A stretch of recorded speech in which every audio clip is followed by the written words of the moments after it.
Hey everybody, how's it going? This is OurHouse21 here, and my son and I just took these new Bias batteries out for a little test spin. So my first charge, I came through and I got a measurement of 5.7 milliohms and 5.6 milliohms for these two cells. So took them out, ran packed through, and interesting seeing the data. The first battery came through, actually this one only ran down about halfway, and it balanced out really nicely. They were within a little bit of each other, so I just started to get these guys for storage charge. But if you go over here to the next battery, this was kind of interesting. Okay, it's already come back up, but this guy, cell number 2, actually dipped down to about 2 volts during the run. And the other two cells were around 3.4, 2.5 volts.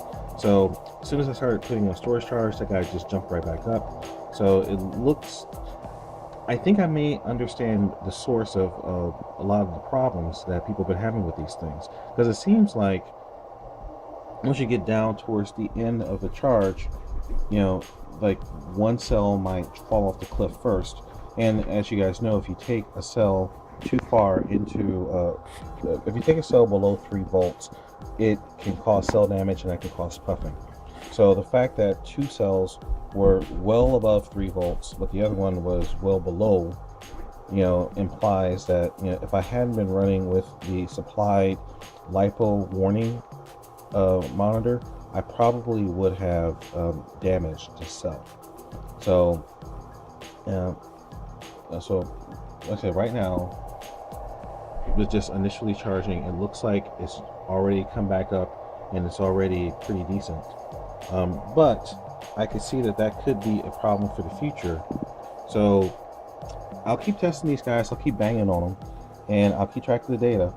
If you go right here, you can also see that, now you can't really trust these numbers yet, but so right now we're saying internal resistance of this pack is roughly 6.4 milliohms, and the other one is reading 6.3. That's quite a bit different than what I got from the initial charging, but these numbers bounce around a lot. The thing to keep in mind here is that it's, you know, below 5, so it's not like, you know, I'm not cranking out, you know, 20 milliohms. So I have a feeling that once the charging's done, the number's probably going to end up showing something more along the lines of 5 to 6 for both batteries. Okay, so cell number 1 is done, 6.4. So I'll keep looking out for the other one and see where that comes through. But, you know, it's so far, you know, the batteries seem to have a lot of punch. Kyle mentioned that that's the most powerful that he's ever felt his car, you know, when he was running on this particular battery. So it does seem to be able to give a lot of current pretty quickly. So that's a good thing. So we'll just watch out. I'll keep tabs of the internal resistance as we keep going. Ooh. That's not good. So resistance just jumped to 16. So I'll keep watching this. Hopefully that's going to go back down before it's actually done. Okay guys, so actually this is a little bit of an addendum to the video. So I went back and I double checked internal resistance of the batteries after I let them sit a little bit. And let's go here to the screen here. So you'll see after the second charging, we end up with an internal resistance of 4 milliamps with this battery right here, and 5.8 milliamps or 5.6 milliamps for this guy over here. So that's just kind of showing how these numbers can bounce around, because you saw that, you know, for one battery it was jumping up to as high as 18 milliohms. Did I say milliamps before? Okay, so battery on the left side 4 milliohms, battery on the right side 5.6 milliohms. Now keep in mind, these are not precise numbers. This is the charger's estimate of internal resistance, and I'm sure, you know, there's a good method that they use in order to come up with this measurement, but you have to keep in mind that this is only a measurement at a certain a load level. So in run is going to be different. So you can't use these as gospel, and other videos talk about that as well. So, and that's not the point of me taking these numbers. The point here is to just kind of have some sort of reference so I can compare the life or compare the performance of these particular cells over lifetime.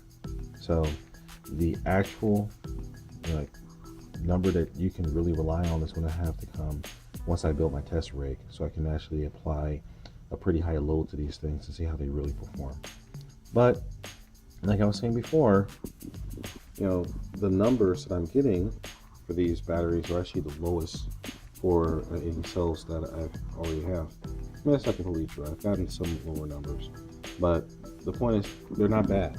They're definitely on the better end of LiPos in my stable. So you just need to watch these guys really closely, because it looks like the cells may not be as well balanced inside the pack as I would hope. For speedrun applications, that's probably not that bad, because I'm not going to be fully discharging these packs. However, you don't want a cell to just grenade on you during the middle of a run. That will be very bad. So I'm going to keep beating on these carefully to see how they perform under stress. And once I get my benchmark cells in, then we'll see how differently they perform. All right, guys. Remember to like, comment, subscribe. OurHouse21 signing out. Remember the mantra: fly, fix, fly, break it, fix it, and do it all over again. And in the meantime, try to measure it too.